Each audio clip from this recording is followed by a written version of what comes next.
Evangelho, segunda-feira da segunda semana do tempo pascal, hoje festa de São Marcos Evangelista. O Senhor esteja convosco, Ele está no meio de nós. Proclamação do Evangelho de Jesus Cristo segundo São Marcos. Glória a vós, Senhor. Naquele tempo, Jesus se manifestou aos 11 discípulos e disse-lhes: Ide por todo o mundo e anunciai o Evangelho a toda criatura. Quem crer e for batizado será salvo, quem não crer será condenado. Os sinais que acompanharão aqueles que crerem serão estes: expulsarão demônios em seu nome, falarão novas línguas, e se pegarem serpentes ou beberem algum veneno mortal, não lhes fará mal algum. Quando impuserem as mãos sobre os doentes, eles ficarão curados. Depois de falar com os discípulos, o Senhor Jesus foi levado ao céu e assentou-se à direita de Deus. Os discípulos então saíram e pregaram por toda parte. O Senhor os ajudava e confirmava sua palavra por meio dos sinais que a acompanhavam. Palavra da salvação. Glória a vós, Senhor.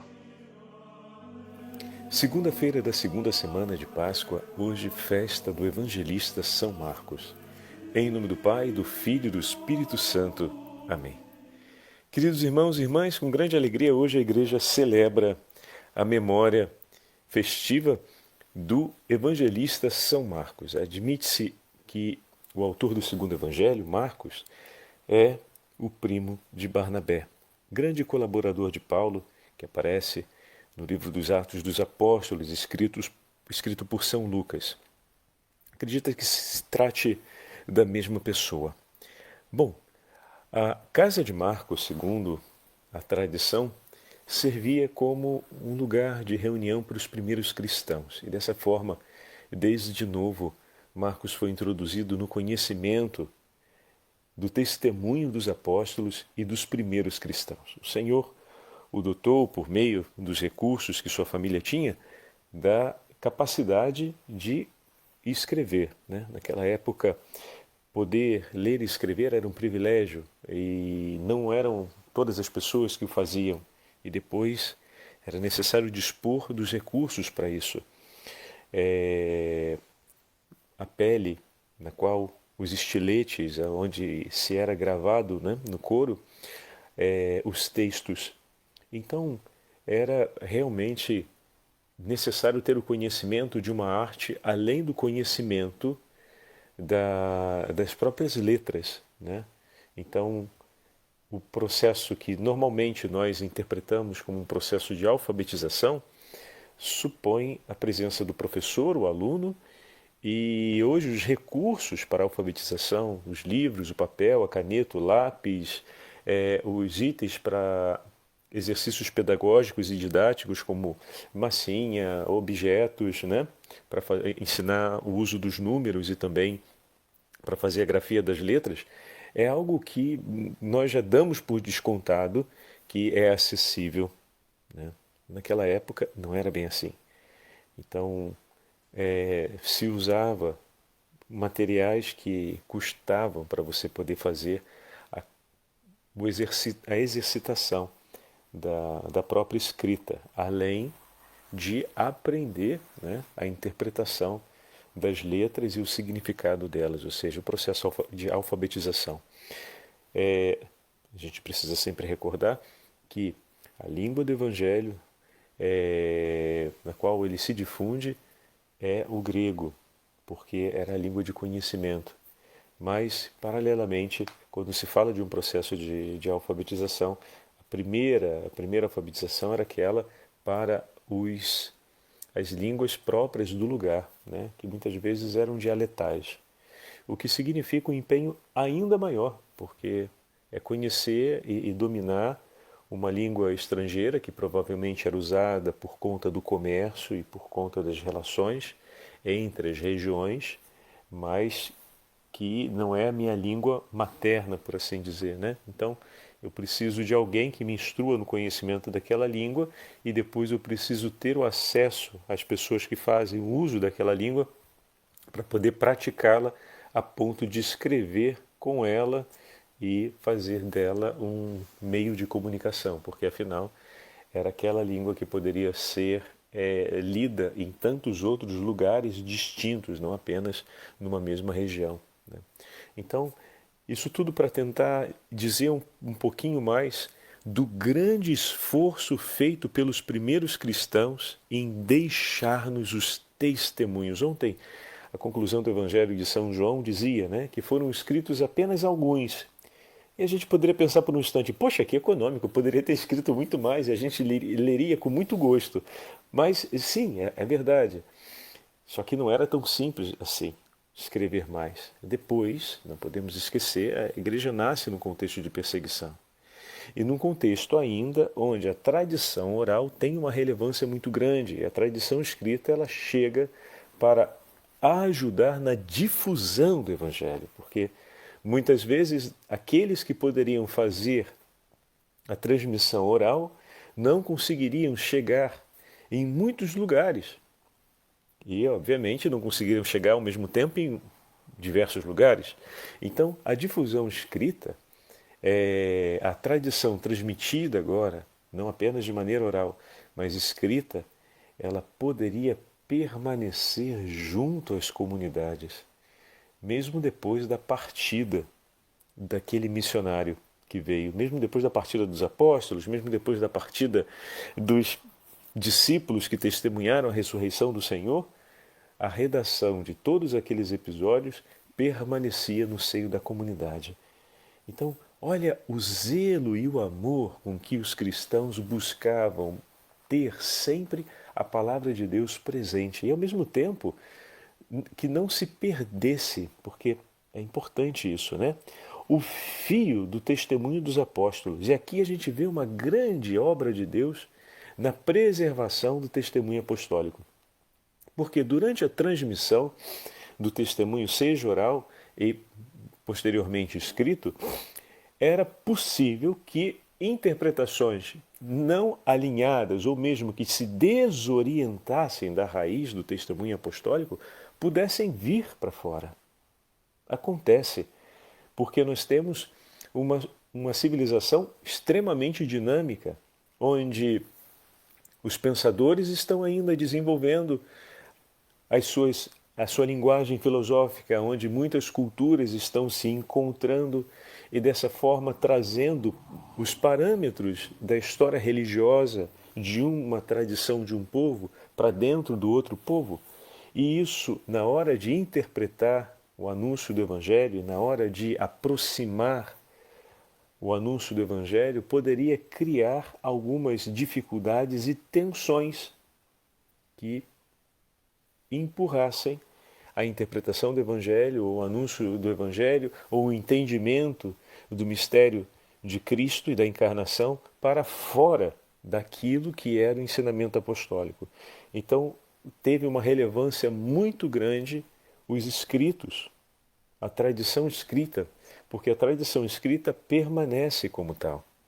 E dessa forma a gente pode voltar sempre a essa fonte estável e segura que nos ajuda a separar aquilo que pode ser uma ideia nova que desalinha o ensinamento dos apóstolos e manda em uma outra direção para que voltemos àquela direção do ensinamento dos apóstolos. Então, além do testemunho oral, ou seja, da consulta, como acontece, né, no Concílio de Jerusalém, da consulta direta, da escuta direta às testemunhas, a gente tem também, agora, o texto e os textos que passam a ser escritos a partir desses textos, certificados pelos apóstolos, ou seja, confirmados como sendo o recolhimento da tradição oral, do ensinamento direto dos apóstolos, e todos os outros textos que nascem a partir desses e confirmam a sua, digamos assim, a paternidade, ou seja, os textos que nasceram desses textos, escritos pelos apóstolos ou escritos a partir do testemunho dos apóstolos, começam a gerar o corpo doutrinal da igreja, ou seja, os escritos que vão manter a fidelidade ao ensinamento dos apóstolos. Assim, por exemplo, nós vamos ouvir Santo Irineu, daqui a pouquinho, falando um pouco sobre a transmissão da fé.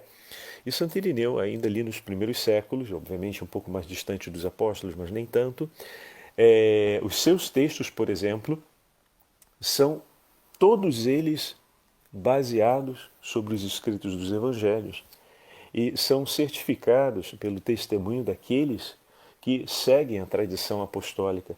Desse modo, são textos posteriores que participam desse grande compêndio da tradição da Igreja que confirmam, né? E passam a ser usados posteriormente como textos de referência para entendermos com clareza e, sobretudo, com ortodoxia, com fidelidade, o ensinamento dos apóstolos. Em outros momentos, surgiram textos paralelos aos escritos apostólicos e outros textos supostamente oriundos dos escritos apostólicos, mas que, no tempo, se demonstraram em um alinhamento para fora do ensinamento apostólico e foram classificados como textos que fracionavam o ensinamento apostólico ou desorientavam o ensinamento apostólico, né? Estavam fora do ensinamento apostólico e foram considerados heréticos por isso, né? Porque cortavam em parte ou porque em parte confirmavam aquilo que era a doutrina dos apóstolos e em parte eram até contrários à doutrina dos apóstolos. Então, a importância de vermos hoje o testemunho de São Marcos e dos primeiros evangelistas que de uma maneira árdua e intensa recolheram para nós, como dizia ontem o Evangelho de São João também, aquilo que é necessário para que possamos conhecer e proclamar que Jesus é o nosso Senhor. Meu irmão e minha irmã, quantos foram os homens e mulheres desde o primeiro momento da Igreja nascente que deram o sangue e a vida por mim e por você, para que conhecêssemos a fé verdadeira dos apóstolos e nela pudéssemos permanecer. E dessa forma, como ontem ouvimos e hoje mais uma vez, possamos ser salvos, possamos participar dos tesouros do céu. Aquele que crer e for batizado será salvo, o que não crer será condenado. Por cumprimento disso que nos disse hoje o versículo 16, sim, estamos no último capítulo do Evangelho de São Marcos, o 16º capítulo, na conclusão mesmo do Evangelho. E o 16º versículo nos fala exatamente isso. Aquele que crer e for batizado será salvo. O que não crer será condenado.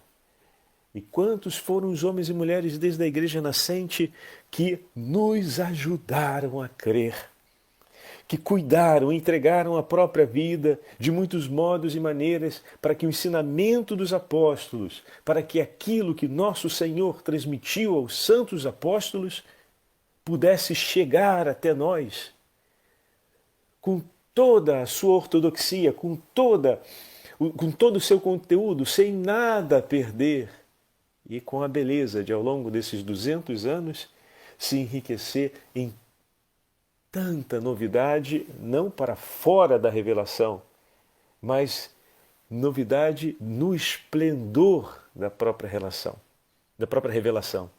Como assim, Padre Fábio? Uma luz, ela continua sendo fonte de luz, né? Então a gente acende uma luz. A fonte da luz permanece, mas dependendo da posição que você agire, o orientamento dos raios e o brilho, o fulgor dessa luz pode se modificar, revelando uma beleza sempre nova da mesma luz. Então assim é a revelação e assim é a história da Igreja, que ao longo dos séculos, através dos seus inúmeros escritos, através da tradição dos apóstolos, através do magistério, foi revelando toda a beleza e o fulgor exuberante dos raios que emanam dessa fonte de luz que é a revelação de Deus. E dessa forma, através dos grandes doutores da Igreja, através de todo o ensinamento da Santa Madre Igreja, nós temos hoje uma beleza sempre mais esplêndida daquilo que é a tradição dos apóstolos. Jamais nos afastamos da fonte verdadeira dessa luz. E por ela fomos iluminados e somos iluminados pela aquarela mais esplêndida de todos os seus raios e de todo o seu fulgor. Oh, meu irmão, que maravilha! Bendito seja Deus! Cada festa dos evangelistas, cada festa dos apóstolos, nós somos chamados a dizer: bendito seja Deus, Senhor, porque realmente nos entregar, quisestes que a nossa existência no tempo e na história pudesse ser em um momento tão bendito. A gente pode dizer, Padre Fábio, eu gostaria de ter nascido na época de Jesus para ver Jesus. Ou então outros poderiam dizer, eu gostaria de ter nascido naquele outro período onde o ensinamento da igreja era florescente. Eu gostaria de ter nascido... Meu irmão, o Senhor escolheu o melhor momento para a gente. Deus não errou, não. Se Ele escolheu a sua existência nesse momento, Ele escolheu o que tem de melhor para você. Ele queria que você estivesse aqui hoje, nesse tempo, para que a sua vida e o seu viver Cristo seja uma resposta de exuberância nesse tempo. Mas esse é um tempo muito difícil, Padre Fábio. Se Ele te chamou para cá, Ele quer que você seja parte da sua beleza em meio a toda essa dificuldade. Para que os homens conheçam o seu amor por meio do seu testemunho de vida, amando e sendo amado por Ele, por nosso Senhor. Ele nos chama sempre, chamou a todos sempre no melhor momento. Assim, cada um dos grandes santos foram chamados e colocados como luminares, naquele período do século da história, e o Senhor os conduziu ali a serem assim. E eles foram o baluarte do esplendor da doutrina, do esplendor do anúncio evangélico, da missão, da defesa da fé, cada qual no seu tempo foi, segundo aquilo que o Senhor quis, um esplendor de vida e um bem para toda a igreja. Assim também o Senhor nos chama hoje, a cada um de nós batizados. Ide por todo o mundo e proclamai o Evangelho a toda criatura. Esse anúncio, esse mandato do Senhor é perene na história também.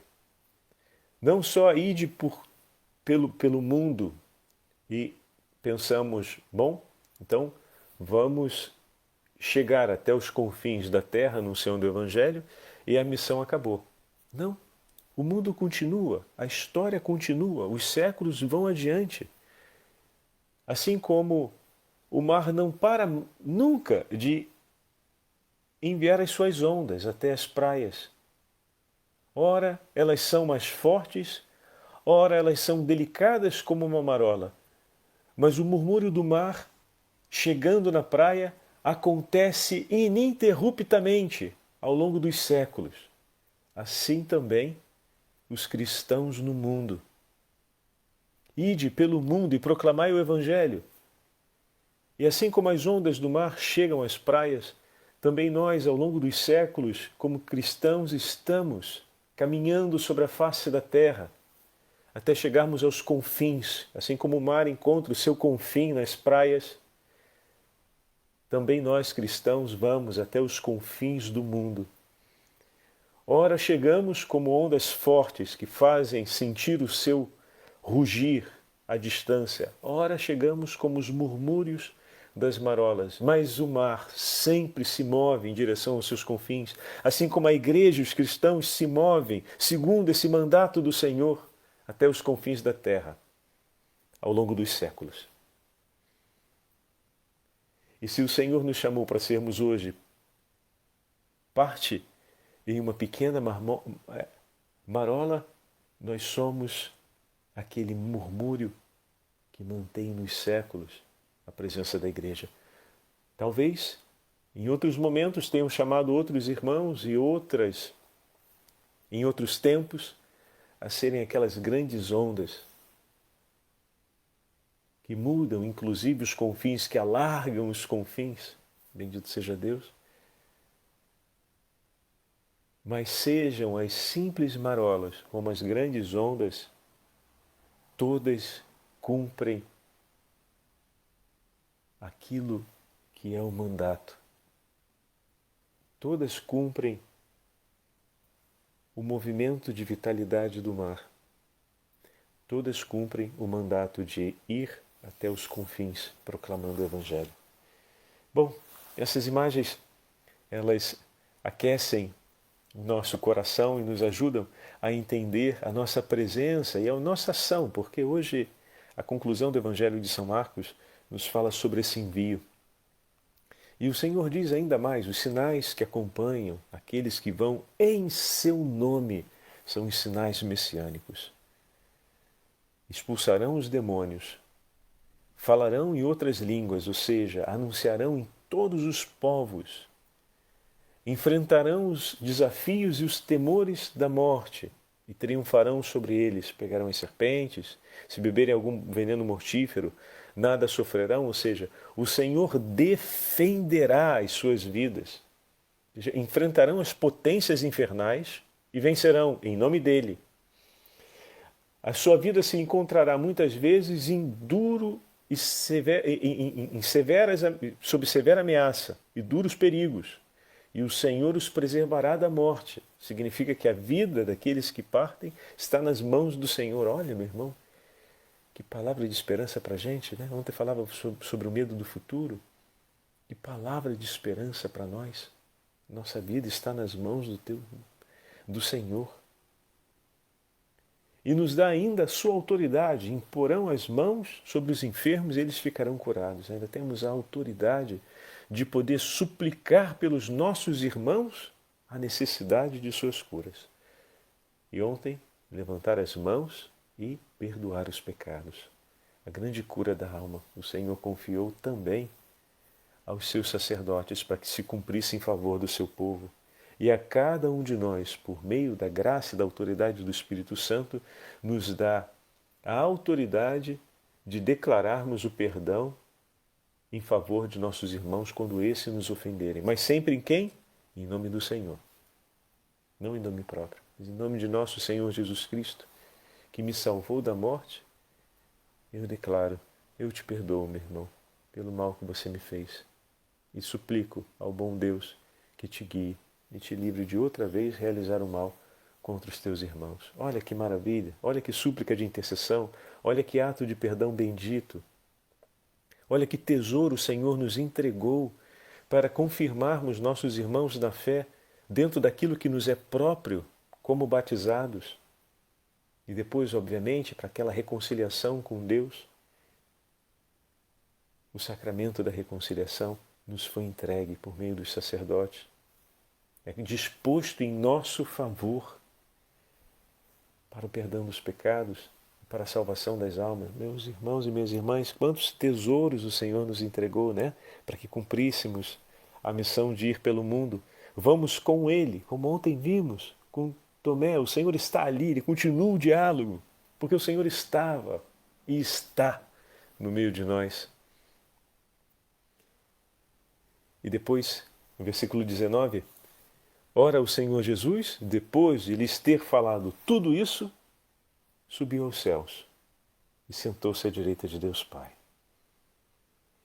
Ver Cristo sentado à direita de Deus no trono da glória e saber que Ele está junto de nós, eis aqui o cumprimento.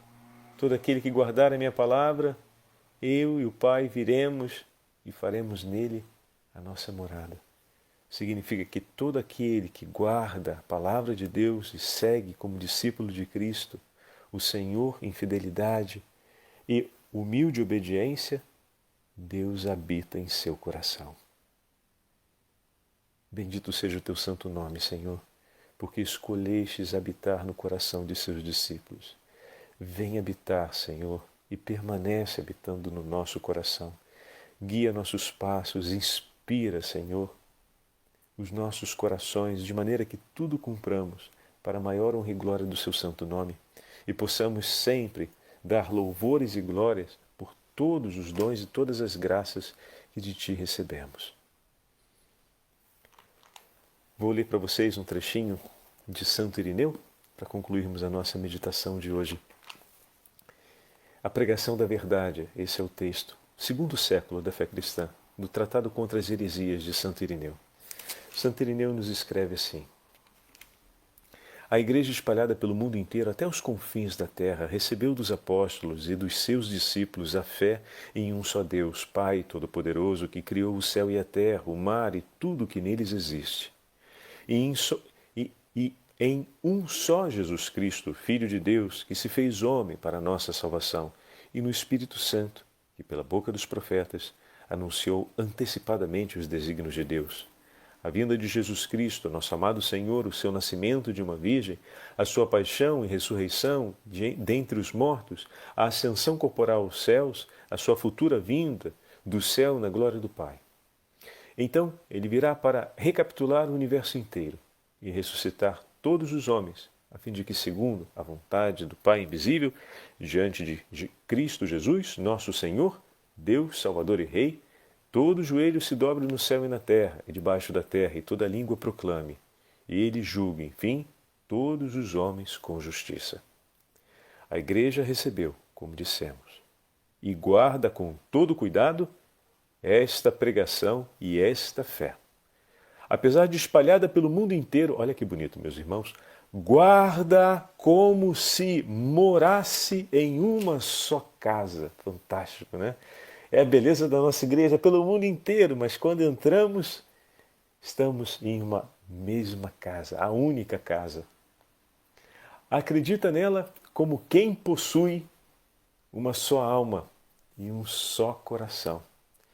E a proclama, ensina e transmite esta fé, como se tivesse uma só boca em todo o mundo. Porque, embora através do mundo haja línguas muito diferentes, a força da tradição é uma só e a mesma para todos por obra do Espírito Santo. Oh, rapaz, fantástico! É a beleza da nossa igreja. O Senhor esteja convosco, Ele está no meio de nós. Pela intercessão da Beatíssima Virgem Maria, Mãe da Igreja, de Santo Irineu e dos santos apóstolos e evangelistas, abençoe-vos o Deus Todo-Poderoso, Pai, Filho e Espírito Santo. Amém.